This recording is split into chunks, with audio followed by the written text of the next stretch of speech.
예, 안녕하세요. 더불어민주당 박찬대 의원입니다. 인천 연수갑이 지역구이고요. 지금은 교육위에 간사를 맡고 있습니다.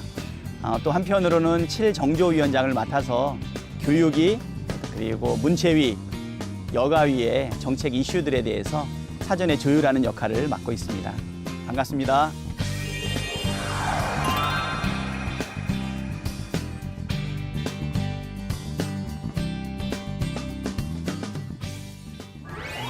사실 저는 회계사였습니다. 그래서 삼일회계법인과 금융감독원을 거쳐서 한미회계법인을 창업을 하고 전문가로서의 삶을 쭉 살아왔죠. 물론 한 사람의 시민이었고 또 우리 가장이었고 한 아이의 아빠로서 성실하게 살아왔는데요. 2009년 5월 달에 노무현 대통령의 서거가 5월 23일 날 있었습니다. 그때 상당히 충격을 좀 많이 받았었고요. 우리 대한민국 공동체에 대해서는 덜 생각했던 것이 아닌가 이런 인식을 갖는 계기가 되었고요. 그날 이후부터는 가장으로서 생활인으로서의 삶도 살았지만 우리 지역사회와 공동체가 필요로 하는 일이 무엇인지 생각하는 계기가 되었고요. 그러한 전환을 가져오게 되었던 것은 노무현 대통령의 민주주의 최후의 보루는 깨어있는 시민의 조직된 힘이다. 이것이 바로 우리의 미래다라고 했던 그 말이 아마 가슴에 남았기 때문이 아닌가 그렇게 생각이 됩니다.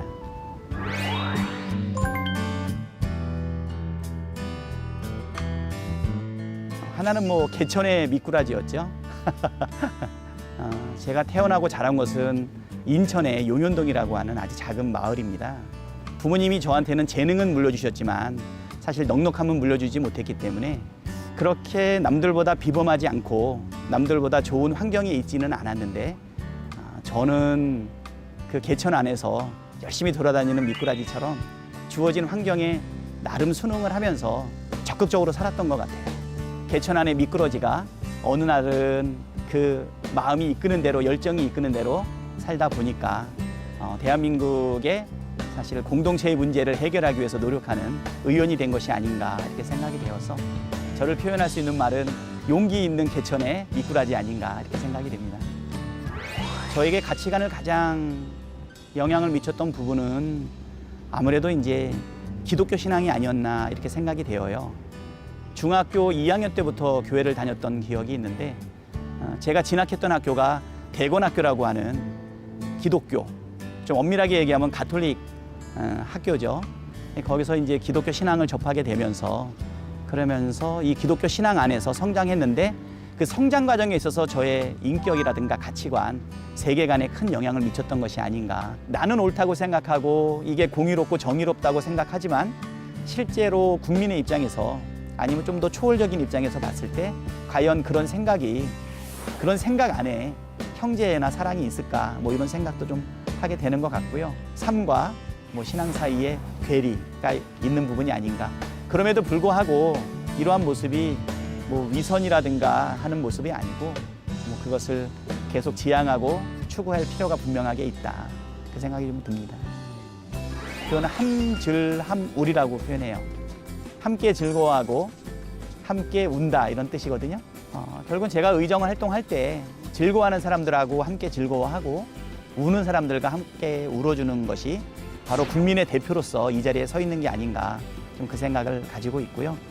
그래서 교육위를 하면서도 많은 대표 발의된 법안들이 있지만 그중에 가장 생각이 많이 나는 법안은 대한교육 법안입니다.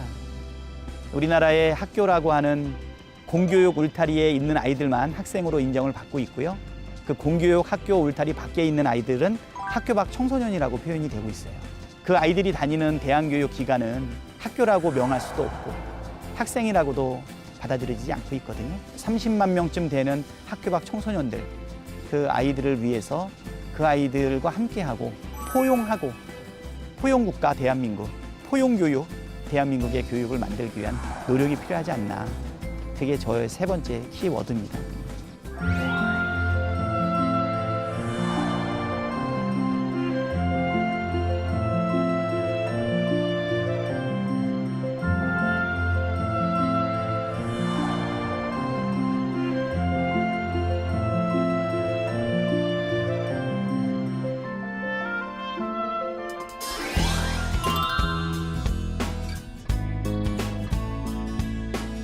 우리 대한민국의 모든 구성원들이 함께 잘 살 수 있는 그 공동체를 만드는 것을 우리가 목표로 지향해야 되지 않나 이런 생각이 들고요. 먹고 사는 문제도 있을 거고 또 우리가 또 안전해야 되고 평화가 있어야 되고 그리고 우리 민족 같은 경우에는 함께 잘 살기 범위에 우리 대한민국만 있는 것이 아니라 우리 한반도도 포함이 되겠죠. 아마 남과 북이 함께 잘 사는 평화가 정착되는 한반도가 된다라고 하면 분명히 동아시아와 세계 평화에도 기여하는 귀한 일이 되지 않을까.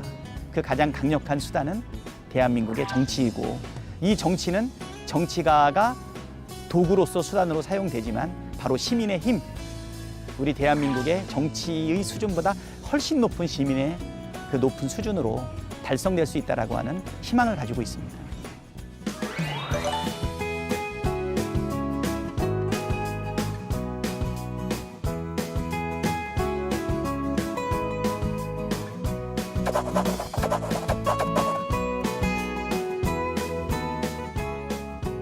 국가교육위원회는 지금 뭐 오래된 사실은 교육개혁을 원하고 있는 많은 분들의 염원이거든요. 이렇게 경쟁 일변도의 교육, 이거 과연 바람직할 건가? 학습 능력이라든가 뭐 이런 부분에 있어서는 다른 어느 나라보다도 뛰어난 성취를 보이고 있지만 그 아이들의 삶의 만족도라든가 이런 부분들은 굉장히 많이 떨어지고 있죠. 우리 아이들이 남들과 더불어 사는 능력을 한번 평가를 해봤나 봐요. 그랬더니 한 36개국 중에서 한 35등을 한대요.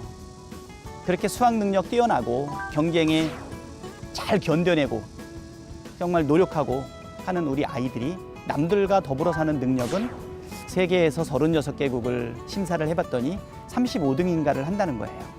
그러다 보니까 저는 국가교육위원회가 정권과 정당을 뛰어넘어서 우리 대한민국의 지속 가능한 발전을 위해서 공동체를 위해서 반드시 필요하다라고 생각이 되는데 이 법안이 잘 만들어지지 못하고 있어요. 유럽의 제도처럼 독립성을 갖추고 대한민국의 교육과 관련된 장기 사진을 청사진을 그려가면서 나갈 수 있는 이런 부분들인데 대한민국의 공동체가 어디로 갈 것인가를 한번 생각해 봐야 되지 않나.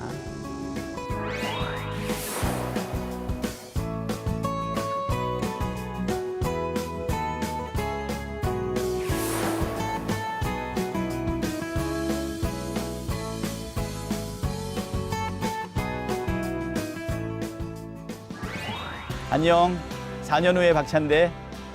나는 4년 전에 박찬대야.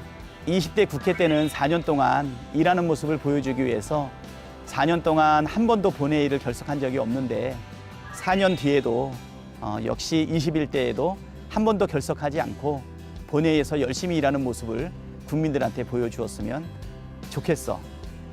이 일이 고되고 힘들어도 항상 밝은 얼굴과 미소로 그리고 많은 국민들한테 다정한 모습을 끝까지 보여줬으면 좋겠어. 4년 뒤에 거울을 봤을 때 내 모습이 편안하고 인상은 더 좋아지기를 바래. 정쟁 속에 휘말려서 욕심을 내면 얼굴에 욕심이 덕지덕지 붙을 것으로 생각이 되는데 4년 뒤에는 내가 봤더니 이 영상보다 더 밝은 얼굴이 되었으면 좋겠어. 그것을 위해서 노력할 거고 4년 뒤에 확인하도록 할게. 그러면 4년 뒤에 보자.